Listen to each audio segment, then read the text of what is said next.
이태원 클럽에서 시작된 코로나19가 인천 지역사회로 확산되고 있습니다. 추가 확진자가 계속해서 발생하고 있는데요. 부평에서는 자가격리 지침을 어긴 60대 확진자도 나왔습니다. 취재기자와 자세한 이야기 나눠보죠. 이재필 기자, 이태원 클럽과 연관해서 인천에서 추가 확진자가 계속해서 나오고 있죠. 네, 맞습니다. 63세 부평구에 거주하는 남성이 14일 오후 11시쯤 확진 판정을 받았습니다. 네. 이태원 클럽을 방문했다 확진 판정을 받은 용산구 거주 남성이 있는데 이 남성의 아버지입니다. 네. 이 남성의 외할머니, 80대 고령인데요. 이 외할머니도 앞서서 확진 판정을 받았죠. 네. 그러니까 이 한 가정에서 아들, 아버지 그리고 외할머니가 코로나19 확진 판정을 받은 겁니다. 그리고 연수구에 거주하는 10살 여학생도 코로나19 확진 판정을 받았는데요. 네네. 이태원의 클럽을 다녀온 후에 확진 판정을 받은 인천의 학원 강사가 있었잖아요. 이 학원 강사의 수강생들이 연달아 확진 판정을 받았는데 이 확진 판정을 받은 수강생 중 한 명과 접촉을 한 바가 있는 그런 상황입니다. 네. 지난 8일 연수구의 모 학원에서 만났다고 하는데 이후 이 여학생은 복통 등의 증세를 보였고 결국 검체 검사 결과 확진 판정을 받았습니다. 그렇군요. 이태원에서 시작된 감염이 우리 지역사회로 지금 확산되고 있는 모습인데 부평 구민이 확진 판정을 받고도 자가격리 지침을 어겼다고요? 네, 맞습니다. 앞서 말씀드린 60대 남성인데요.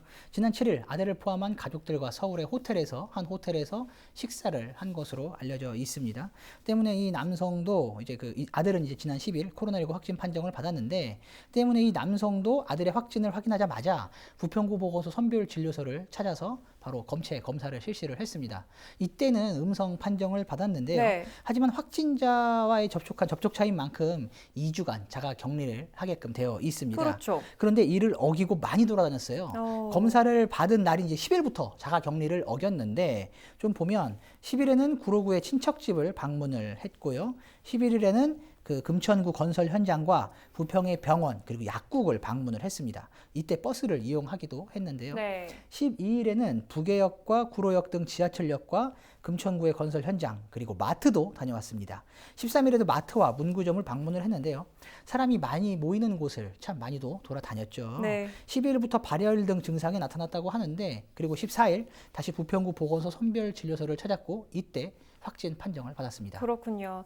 인천 102번 확진자죠. 이 학원 강사 이 확진자가 직업을 무직이라고 속여서 참 지역사회에 충격을 주더니 이번에는 자가격리를 어긴 이런 사례도 나오는군요. 인천시가 직업을 속여서 이 방역 체계를 흔든 학원 강사를 고발하기로 결정을 했는데 이번 이 자가격리 지침을 어긴 확진자에게는 어떤 조치가 없을까요? 있습니다. 부평구는 자가격리를 어긴 확진자를 감염병 예방 및 관리에 관한 법률 위반 혐의로 고발할 계획이라고 밝혔는데요. 네. 현재 이 확진자의 정확한 동선을 확인 중에 있습니다. 이 동선 확인 작업이 마무리가 되면 이 자료를 바탕으로 해서 이 고발 절차를 이어간다는 방침입니다. 네.